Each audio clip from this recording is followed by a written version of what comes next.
बिस्मिल्लाहिर्रहमानिर्रहीम। स्टूडेंट्स अस्सलाम वालेकुम वरहमतुल्लाहि वबरकातुहू। हम पढ़ रहे हैं second year physics in board, chapter 14 magnetism and electromagnetism. आज हम देखेंगे brief explanation of solenoid and torrid. हम देखेंगे कि सोलिनॉइड क्या होता है और टॉरॉइड क्या होता है, ताकि हमें इसका कॉन्सेप्ट क्लियर हो जाए और जो भी हम न्यूमेरिकल्स करें फिर वो हम समझ के करें, क्योंकि सिर्फ फार्मूला याद करने से हम न्यूमेरिकल को सही सॉल्व नहीं कर सकते, और अगर न्यूमेरिकल चेंज हो जाएगा तो फिर हमें उसको समझना और उसको सॉल्व करना मुश्किल हो जाएगा। तो हम देखेंगे कि सोलिनॉइड की कंस्ट्रक्शन क्या है, इसका फार्मूला क्या है, इसके अंदर जो सिंबल्स यूज हो रहे हैं वो किसके हैं, और फिर हम करेंगे इसमें पास्ट पेपर्स के न्यूमेरिकल्स 2002 के। अब हम देखते हैं व्हाट इज सोलिनॉइड। सोलिनॉइड जो है वो एक लॉन्ग वायर होता है, इंसुलेटेड वायर। एक बहुत लंबा सा तार होता है जिसको हम एक सिलेंड्रिकल सपोर्ट पर, ठीक है, सिलेंड्रिकल सपोर्ट किस तरह की होगी, जैसे ऐसे होगी, इस तरह की सिलेंड्रिकल सपोर्ट पर हम इसको रैप कर देते हैं।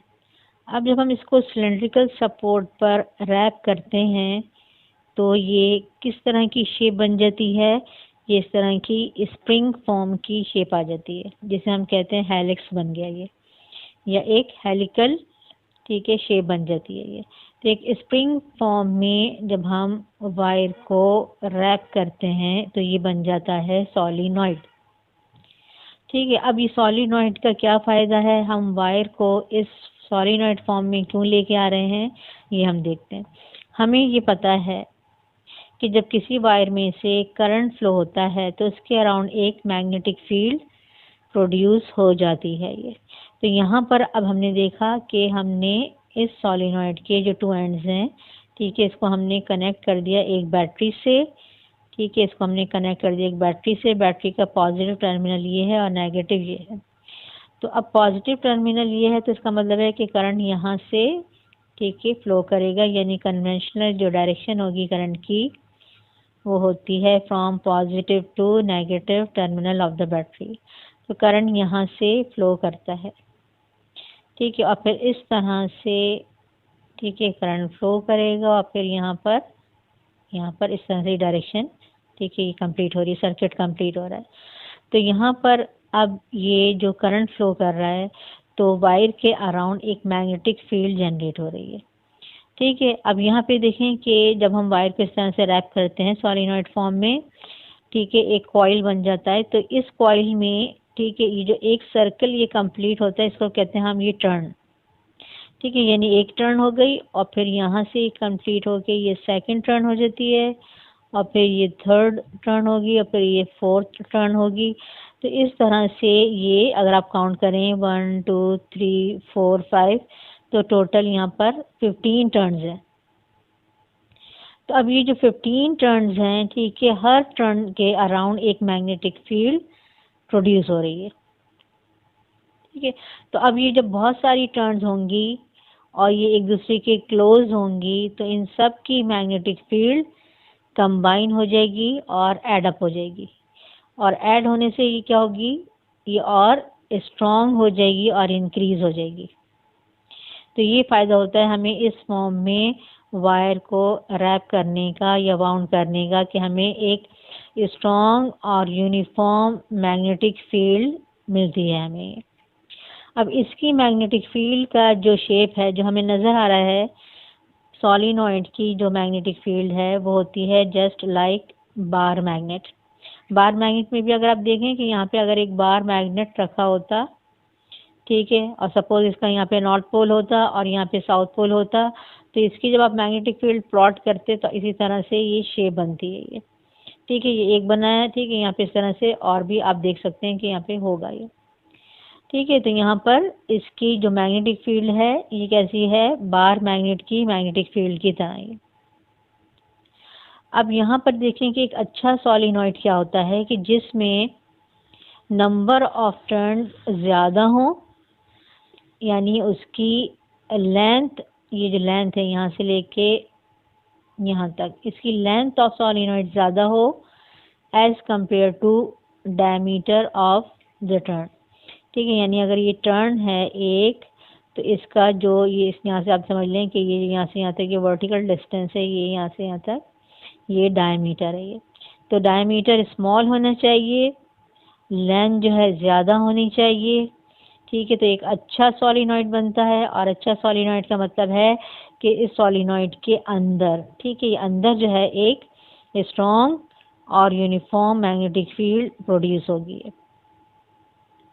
ठीक है, और अंदर कैसी हो रही है, अंदर आप ये देखें कि पैरेलल लाइंस जो हैं, ठीक है, यहाँ पर हमें नज़र आ रही हैं, यानी कि यूनिफॉर्म पैरेलल लाइन की फॉर्म में एक मैग्नेटिक फील्ड हमें मिल रही है। ये अब यहाँ पर इस तरह से इसको क्यों बनाया जाता है, सोलिनॉइड क्यों बनाया जाता है कि ये बन जाता है इलेक्ट्रोमैग्नेट। इलेक्ट्रोमैग्नेट क्या होता है कि जब करंट फ्लो करता है तो वो मैग्नेट बन जाता है, और जब करंट फ्लो नहीं करता तो वो, ठीक है, नॉर्मल कंडीशन में होता है, यानी मैग्नेट नहीं होता, वो डीमैग्नेटाइज हो जाता है। तो यहाँ पे भी जब करंट फ्लो करेगा तो इसके अंदर, ठीक है, मैग्नेटिक फील्ड होगी, और जब हम इसको बैटरी को ऑफ कर देंगे, यानी करंट फ्लो नहीं करेगा, तो ये मैग्नेटिक फील्ड भी रिमूव हो जाएगी, यानी नहीं होगी। ठीक है, मैग्नेटिक फील्ड प्रेजेंट नहीं होगी, यहाँ पर गायब हो जाएगी। ठीक है, तो ये होता है इलेक्ट्रोमैग्नेट। अब इलेक्ट्रोमैग्नेट जो है, ठीक है, बहुत सारी एप्लीकेशन में, डिवाइसेस में यूज़ होता है, स्पीकर में यूज़ होता है, माइक्रोफोन में यूज़ होता है, और इलेक्ट्रॉनिक के जो डोर लॉक होते हैं उसमें भी ये यूज़ होता है। ये तो इसका फ़ायदा क्या होता है, इसका फ़ायदा ये होता है, जैसे कि अगर देखें एक नॉर्मल मैग्नेट आपका होता है, बार मैग्नेट, उसकी मैग्नेटिज्म को आप कंट्रोल नहीं कर सकते, उसको इंक्रीज और डिक्रीज नहीं कर सकते, उसको स्विच ऑन स्विच ऑफ नहीं कर सकते। लेकिन ये जो इलेक्ट्रोमैग्नेट अगर ये बन जाता है तो इसमें हम इसकी मैग्नेटिज्म को कंट्रोल कर सकते हैं, यानी कि इसको स्विच ऑन भी कर सकते हैं, स्विच ऑफ कर सकते हैं, और इसमें हम मैग्नेटिज्म को, ठीक है, इसकी मैग्नेटिक फील्ड को इंक्रीज या डिक्रीज भी कर सकते हैं। ठीक है, अब इंक्रीज किस तरह से होगा, एक हमने पहले भी देखा था कि अगर वायर में से जो करंट फ्लो हो रहा है, अगर उस करंट को हम इंक्रीज कर दें तो क्या होता है कि मैग्नेटिक फील्ड इंक्रीज हो जाती है, यानी और ज़्यादा स्ट्रांग हो जाती है।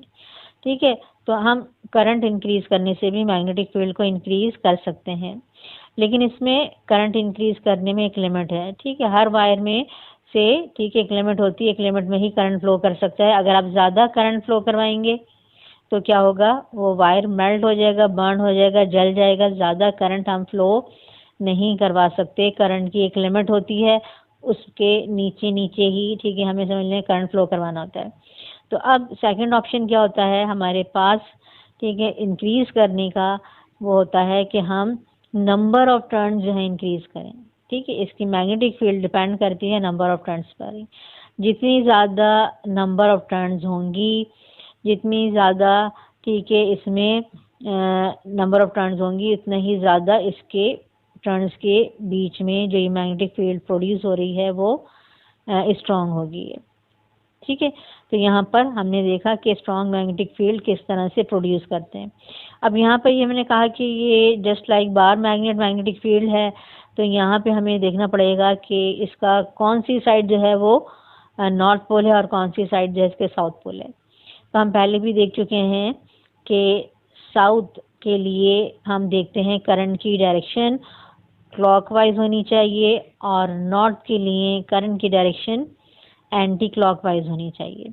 ठीक है, अगर हम देखें एस बनाते हैं और उसके दोनों एंड पर एरो लगाते हैं, तो ये जो है एरो की डायरेक्शन में मूव करें आप, ये तो ये बन रहा है क्लॉकवाइज, यानी कि डायरेक्शन क्या है, करंट की क्लॉकवाइज।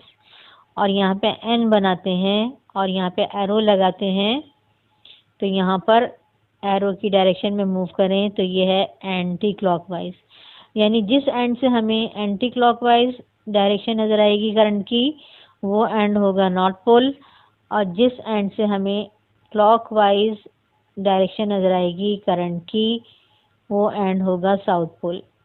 ठीक है, अब देखें बैटरी हमने यहाँ लगाई है, यहाँ से करंट फ्लो हो रहा है और ये इस तरह फ्लो हो रहा है। ठीक है, यहाँ से फ्लो हो रहा है। तो अब यहाँ से अगर कोई यहाँ पे खड़ा होके देखेगा इस सोलिनॉइड को इस तरह से करंट फ्लो हो रहा है, तो उसके लिए उसको डायरेक्शन कैसी नज़र आएगी, उसको क्लॉकवाइज नज़र आएगी। तो यहाँ पे बन रहा है साउथ पोल। और जो यहाँ से कोई खड़े होके इधर देखेगा तो उसको डायरेक्शन ऑफ करंट कैसी नज़र आएगी, ठीक है, एंटी क्लॉकवाइज नज़र आएगी। तो ये होगा नॉर्थ पोल, यानी यहाँ नॉर्थ पोल बन रहा है, यहाँ साउथ पोल बन रहा है, ठीक है। अब जब मैग्नेटिक फील्ड होती है जैसे बाहर मैग्नेट की, तो आप ये देखेंगे बाहर जो आप मैग्नेटिक फील्ड बनाते हैं, ड्रॉ करते हैं, उसमें डायरेक्शन होती है फ्रॉम नॉर्थ टू साउथ। तो यहाँ पे भी ठीक है, जो आउटसाइड मैग्नेटिक फील्ड होगी उसमें डायरेक्शन क्या होगी, फ्रॉम नॉर्थ टू साउथ। ये मैंने एरो लगाया। और इसी को देखें, अब ये बाहर जो देखें मैग्नेटिक फील्ड की लाइन आ रही है, यही अंदर ऐसे जा रही है ये, ठीक है। तो अब एरो की डायरेक्शन में अगर आप चलें तो अंदर डायरेक्शन ये होगी। जैसे यहाँ पे देखें एरो लगे हुए हैं, ये जो एरो लगे हुए हैं किसको रिप्रेजेंट कर रहे हैं, अंदर की फील्ड की डायरेक्शन। तो अंदर जो होती है फील्ड की डायरेक्शन, मैग्नेटिक फील्ड की डायरेक्शन, वो होती है फ्रॉम साउथ टू नॉर्थ, ठीक है। मैग्नेट में भी ऐसे होता है, ठीक है। अंदर क्या होगी, फ्रॉम साउथ टू नॉर्थ, और आउटसाइड क्या होगी, फ्रॉम नॉर्थ टू साउथ, ठीक है। इस तरह डायरेक्शन हो गई।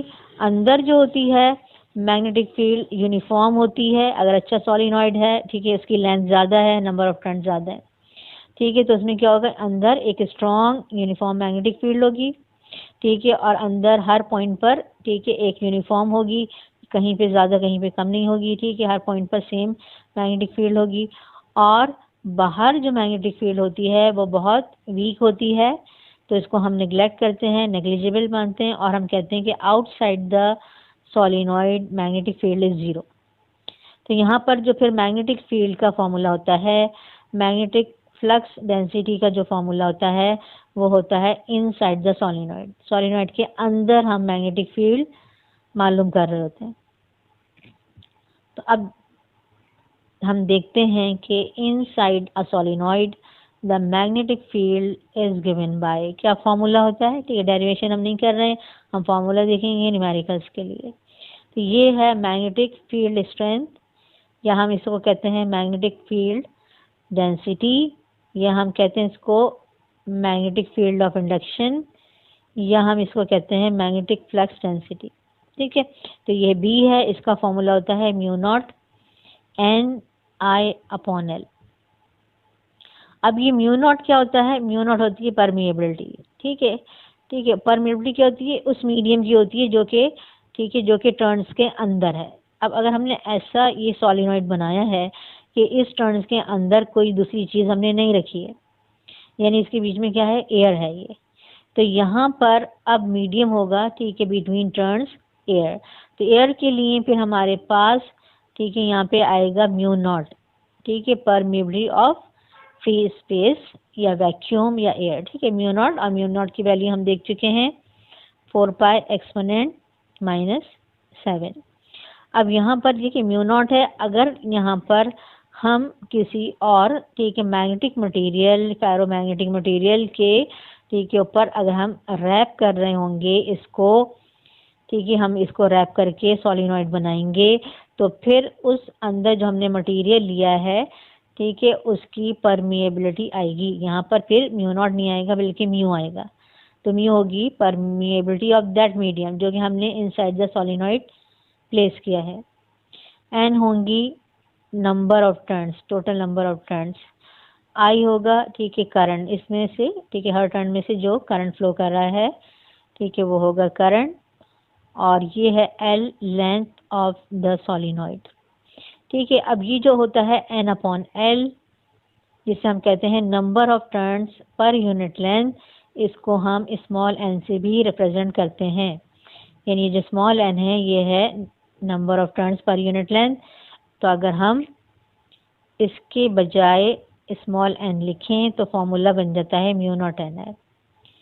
तो बहुत से स्टूडेंट ये फॉर्मूला याद करते हैं और फिर इस एन की जगह, ठीक है, ये एन अपॉन एल लिख के सॉल्व कर लेते हैं, ठीक है। लेकिन मैं आपको मशवरा दूंगी कि आप ये वाला फॉर्मूला याद रखें सोलिनॉइड के लिए, ताकि गड़बड़ नहीं हो, मिस्टेक नहीं हो, ठीक है। अगर आपने ये याद रखा फॉर्मूला और फिर आप भूल गए कि स्मॉल एन क्या होता है, और आपको ये याद रहा कि स्मॉल एन जो है वो नंबर ऑफ टर्न्स होती हैं, आपने यहाँ सिर्फ नंबर ऑफ टर्न्स पुट कर दी, ठीक है, और फिर आपने इसको कैलकुलेट कर लिया, तो बी जो है रॉन्ग आएगा। ठीक है, तो आप ये वाला फॉर्मूला याद रखें सॉलिनॉइड के लिए, mu naught N I upon L. ठीक है, जो भी नंबर ऑफ टर्न्स गिवन होंगी हम वो पुट कर देंगे, जो लेंथ गिवन होगी, ठीक है, मीटर में, ठीक है, हम वो पुट कर देंगे, मीटर में नहीं होगी तो उसे कन्वर्ट कर लेंगे, जो करंट गिवन होगा वो यहाँ पुट कर देंगे, और म्यू नॉट की वैल्यू गिवन होगी हम यहाँ पुट कर देंगे, और फिर हम कैलकुलेट कर लेंगे, ठीक है, magnetic field inside the solenoid. तो यहाँ पर आप देख लें, एन है number of turns, L is the length of solenoid, and I is the current flowing through solenoid. Second, इसमें जो हमारी एम्पियर्स लॉ की एप्लीकेशन होती है वो होता है टॉरॉइड। अब अभी जो हमने सॉलिनॉइड बनाया था, एक वायर को, ठीक है, सिलेंड्रिकल सपोर्ट पर वाइंड करके एक स्प्रिंग की फॉर्म में, अगर उसी स्प्रिंग को हम, ठीक है, इस तरह से, ठीक है, सर्कुलर शेप में लेके आ जाएं, यानी इसके दोनों एंड्स को पकड़ के इस तरह क्लोज कर दें, तो ये एक शेप बन जाती है डोनट शेप। ठीक है, डोनट शेप पर अगर हम समझ लें कि वायर को रैप करते हैं तो इसका नाम होता है टॉरॉइड। अब ये जो टॉरॉइड है, ठीक है, इसमें क्या होता है, इसमें भी ये हो सकता है कि ये जो हमने टर्न जो हैं, ठीक है, ये रैप किए हैं इस फॉर्म में, यानी डोनट शेप में, ठीक है, ये हो सकता है कि इनके बीच में भी या तो कोई भी मीडियम ना हो, एयर हो या वैक्यूम हो, और अगर एयर वैक्यूम होगी तो हम यहाँ पे भी म्यू नॉट लेंगे, ठीक है, और अगर हमने यहाँ पे कोई सपोर्ट ली है, यहाँ पे कोई मटेरियल लिया है, ठीक है, कोई मैग्नेटिक मटेरियल लिया है, उसके ऊपर हमने इसको रैप किया है, तो फिर म्यू नॉट नहीं आएगा बल्कि म्यू आएगा परमिबिलिटी ऑफ दैट मीडियम। ठीक है, अब ये जो टॉरॉइड बन जाता है, ठीक है, इसमें भी क्या होता है कि जो टर्न्स हैं, ठीक है, जैसे ये एक टर्न है, फिर ये सेकंड टर्न है, फिर ये थर्ड है, फिर ये फोर है, तो जितनी ज़्यादा नंबर ऑफ टर्न्स होंगी और जितनी ज़्यादा क्लोज एक दूसरे के टर्न्स होंगी उतनी ज़्यादा अच्छी एक स्ट्रॉन्ग मैग्नेटिक फील्ड होगी, ठीक है, इनसाइड द टॉरॉइड। इनसाइड का मतलब है कि जो टर्न्स के बीच में जितनी जगह है, ठीक है, सारी जो ये जगह है, ठीक है, यहाँ पर मैग्नेटिक फील्ड होगी। ठीक है, आउटसाइड द टॉरॉइड, चाहे आप यहाँ बाहर देखें चाहे आप इस इधर देखें, ठीक है, यहाँ पर मैग्नेटिक फील्ड नहीं होती है, ज़ीरो, और यहाँ पे भी मैग्नेटिक फील्ड नहीं होती है, ज़ीरो। ठीक है, इनसाइड द टॉरॉइड बस मैग्नेटिक फील्ड होती है। अब ये जो शेप ऐसी बन रही है, तो यहाँ पर जो मैग्नेटिक फील्ड होती है, ठीक है, वो स्ट्रांग तो होती है लेकिन उसकी शेप क्या होती है, सर्कुलर।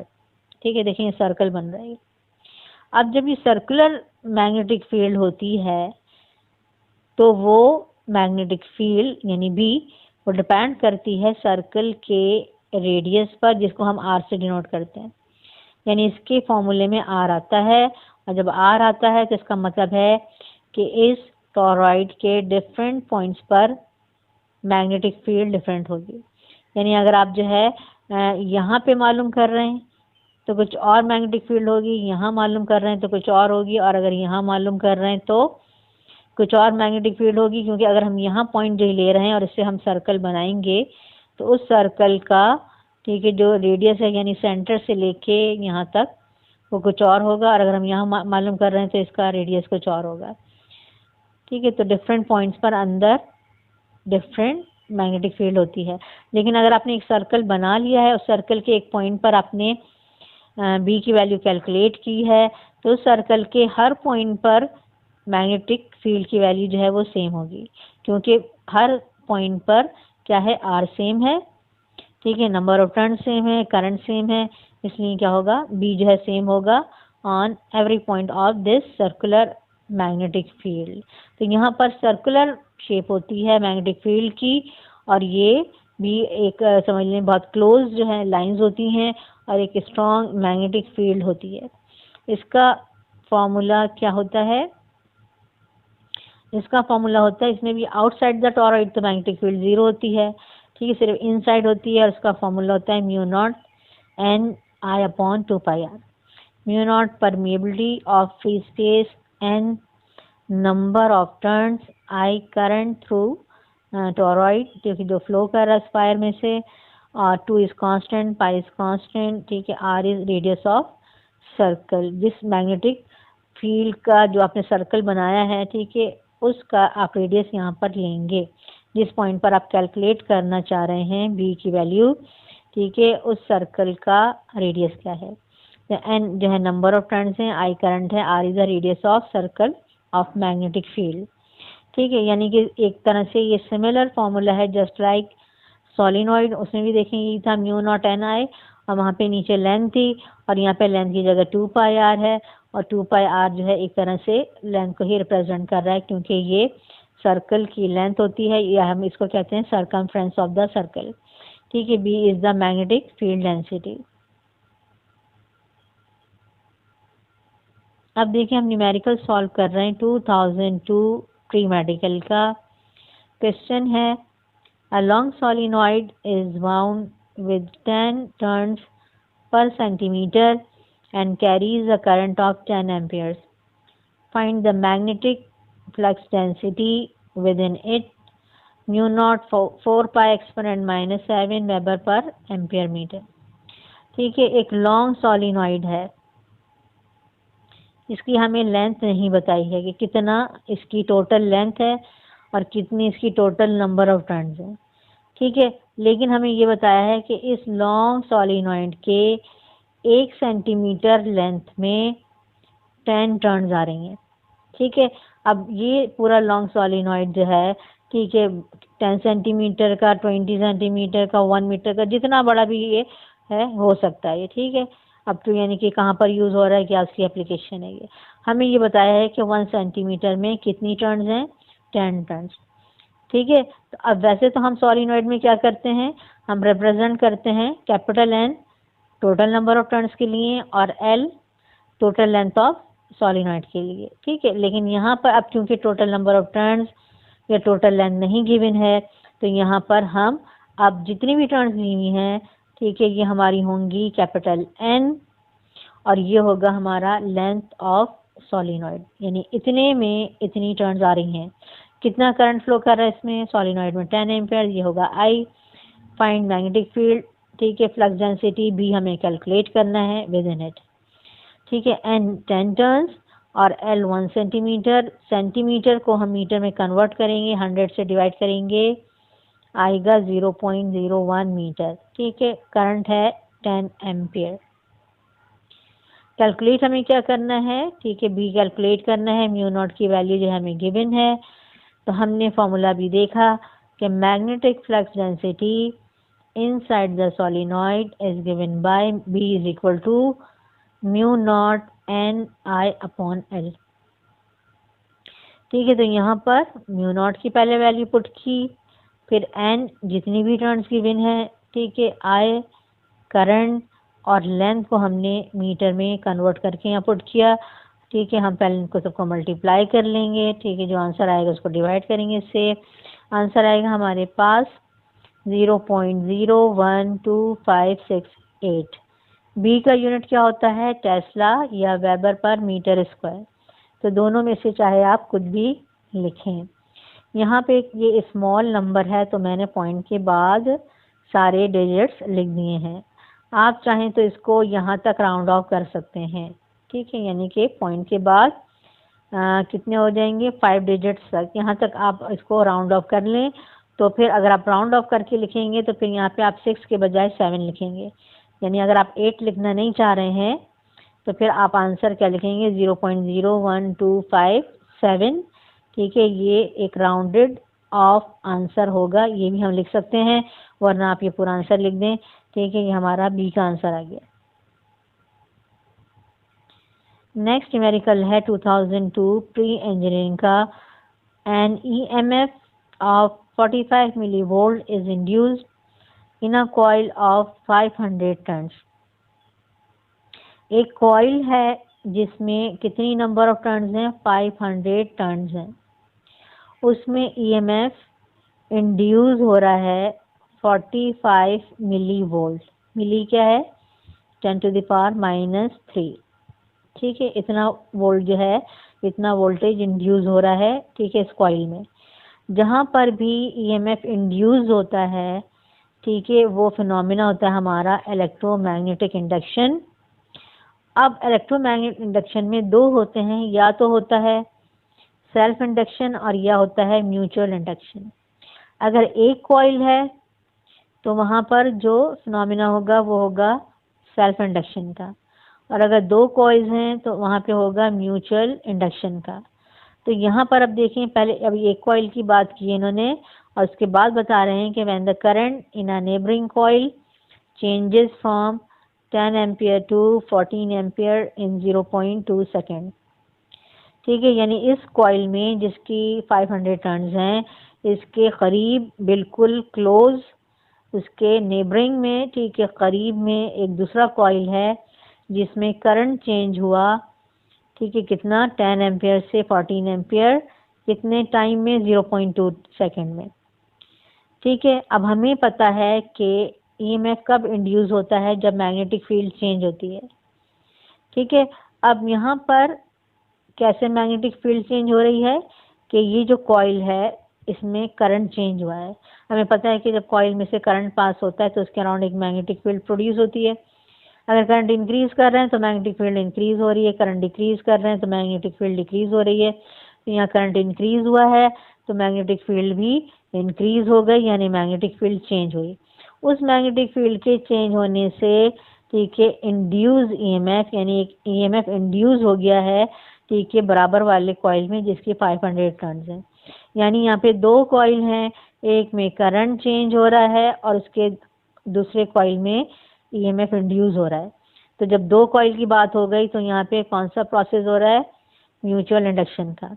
अब म्यूचुअल इंडक्शन में जिस कॉइल में करंट चेंज हो रहा होता है वो होता है प्राइमरी कॉइल, ठीक है। तो जो करंट चेंज होगा इसको हम किसके लिए लेंगे, प्राइमरी कॉइल के लिए, यानी ये होगा डेल्टा आईपी, ठीक है। जिस कॉइल में ईएमएफ इंड्यूस हो रहा है वो होता है सेकेंडरी कॉइल।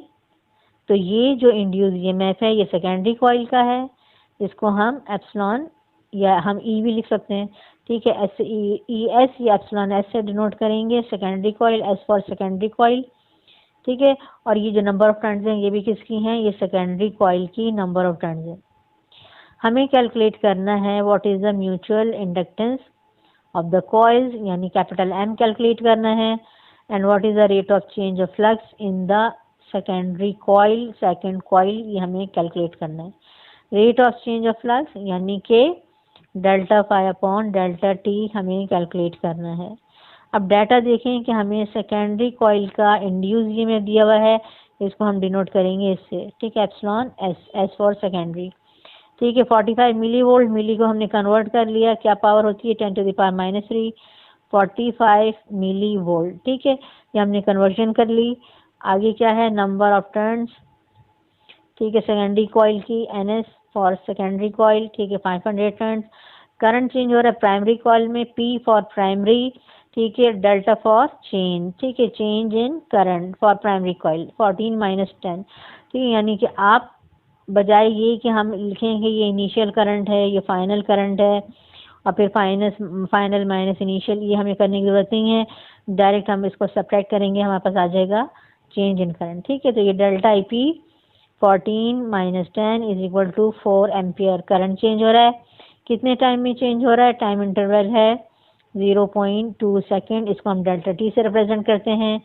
हमें कैलकुलेट करना है म्यूचुअल इंडक्टेंस और rate of change of flux of secondary coil, delta phi S upon delta T. अब यहाँ पे देखें कि induce EMF in the secondary coil, हम म्यूचुअल इंडक्शन का फिनोमिना पढ़ चुके हैं, सेल्फ इंडक्शन का भी फिनोमिना पढ़ चुके हैं, ठीक है। तो अगर आपको नहीं पता तो आप प्रीवियस लेक्चर जो है इसके देख लें, ठीक है, लेक्चर नंबर 1, 2, 3 आप इसको देख लें। तो यहाँ पर आप ये देखें कि इंड्यूस ईएमएफ होता है जहाँ पर करंट चेंज हो रहा होता है प्राइमरी कॉइल में और ईएमएफ इंड्यूस होता है सेकेंडरी कॉइल में। तो ये सेकेंडरी कॉइल का इंड्यूस ईएमएफ डिपेंड करता है rate of change of current in the primary coil, यानी del I P upon delta T, और वहाँ पे फिर कांस्टेंट आता है एम, ठीक है। यहाँ पे एक माइनस साइन भी आता है जिसको मैंने नहीं लिखा, ठीक है। माइनस साइन जस्ट फॉर होता है, ठीक है, डायरेक्शन ऑफ करंट, ठीक है, ये होता है ड्यू टू लेंज़ेस लॉ। लेकिन जब हम न्यूमेरिकल करते हैं तो हमें डायरेक्शन से मतलब नहीं होता, हमें सिर्फ उसका मैग्नीट्यूड से मतलब होता है कि कितना इंड्यूस ईएमएफ, ठीक है। तो यहाँ पर हम न्यूमेरिकल में माइनस साइन नहीं लगाएंगे, ठीक है। तो यहाँ पे हम फॉर्मूला इस तरह से लिखेंगे। अब यहाँ पर आप m का फॉर्मूला बना लें, क्योंकि हमें m कैलकुलेट करना है। तो म्यूचुअल इंडक्टेंस हो जाएगा, ये हो जाएगा डेल्टा टी यहाँ पर, और डेल्टा आई पी आ जाएगा यहाँ पर। तो फॉर्मूला बन जाएगा, ठीक है, induce EMF multiply by time divided by delta I P, ठीक है। अब इन सब की वैल्यूज गिवन है, इन सब की वैल्यूज पुट कर दें, ठीक है। ये आपके पास है इंड्यूस ईएमएफ, ये है टाइम, और ये है आपके पास चेंज इन करंट, ठीक है। 4 आप इनको मल्टीप्लाई करें, पहले इक्वल करें, आंसर आएगा, फिर डिवाइड करें 4 से, आंसर आएगा 2.25 एक्सपोनेंट -3, और इसका यूनिट होता है म्यूचुअल इंडक्टेंस का हेनरी, ठीक है। आप कैपिटल एच भी लिख सकते हैं सिर्फ, ठीक है, पूरा हेनरी भी लिख सकते हैं। अब यहाँ पे क्योंकि हमें पता है कि ये मिली के इक्वल होता है, चाहे तो आप ऐसे ही आंसर छोड़ दें, ये भी राइट होगा, और चाहे तो हम इसको मिली में, ठीक है, यानी कि हम इसकी जगह मिली लिख दें, हमें पता है ये मिली के इक्वल है ये पावर, तो ये बन जाएगा 2.25 मिली हेनरी। ये आ गया म्यूचुअल इंडक्टेंस। सेकंड चीज़ हमें कैलकुलेट करनी थी rate of change of magnetic flux. अब वो आएगा दूसरे फॉर्मूले में, वो आएगा जो हमने फैराडेज लॉ का फॉर्मूला पढ़ा था, ठीक है। तो according to Faraday's law induce EMF is equal to, ठीक है, नंबर ऑफ टर्न्स, ठीक है, multiply by rate of change of magnetic flux. अब हमें क्योंकि सेकेंडरी कॉइल का, ठीक है, rate of change of magnetic flux calculate करना है, तो यहाँ पे number of turn secondary coil की होंगी, इंड्यूस ईएमएफ भी सेकेंडरी कॉइल का होगा, और यहाँ पर फिर rate of change of flux भी सेकेंडरी कॉइल का आएगा, ठीक है। तो यहाँ पे अब हम del phi upon del T का जब हम फॉर्मूला बनाएंगे, एन एस कहाँ जाएगा, डिनोमिनेटर में, फॉर्मूला बन जाएगा हमारा, ठीक है, del phi upon del T is equal to induce EMF divided by number of turns as for secondary coil, ठीक है। हमने वैल्यू पुट की, 45 मिली वोल्ट था, नंबर ऑफ टर्न्स कितनी थी 500, हमने इसको डिवाइड कर दिया 500 से, आंसर आएगा 9 एक्सपोनेंट -5, ठीक है। अब इसका यूनिट क्या होगा, यूनिट हम यहाँ से बनाएंगे। हमें पता है कि मैग्नेटिक फ्लक्स का यूनिट होता है वेबर, और टाइम का यूनिट होता है सेकेंड। तो इसका जो यूनिट है, ठीक है, बनेगा वेबर पर सेकेंड, ठीक है। यहाँ से हमने यूनिट बनाया है, ठीक है, यहाँ से हमने यूनिट नहीं बनाया, ठीक है। तो यहाँ से हमारा यूनिट बन जाएगा वेबर पर सेकेंड। यह है rate of change of flux in the secondary coil. हमने 2002 के न्यूमेरिकल्स कर लिए हैं, उम्मीद है आपको समझ में आए होंगे। आप अपना फीडबैक ज़रूर दिया करें, और अगर कोई भी स्टेप, कोई भी क्वेश्चन समझ में नहीं आए तो आप पूछ सकते हैं, लेकिन उसमें ज़रूर मेंशन कर दिया करें कि आप किस ईयर का क्वेश्चन, ठीक है, पूछ रहे हैं, ठीक है। वो आप ईयर मेंशन करें, 2008 है, 2002 है, और उसका क्वेश्चन का अगर कोई पार्ट है ख़ास तो उस पार्ट को मेंशन कर देंगे, पार्ट नंबर 1 है या पार्ट नंबर 2 है ये। तो इस तरह मेंशन करके आप कोई भी क्वेश्चन, कोई भी स्टेप पूछ सकते हैं जो आपको समझ में नहीं आए, ठीक है। और अगर आपको ये लेक्चर समझ में आ रहे हैं तो ज़रूर लाइक किया कीजिए, शेयर करें, ठीक है, और ठीक है, इसको चैनल को ज़रूर सब्सक्राइब करें। अस्सलाम वालेकुम रहमतुल्लाहि व बरकातुहू।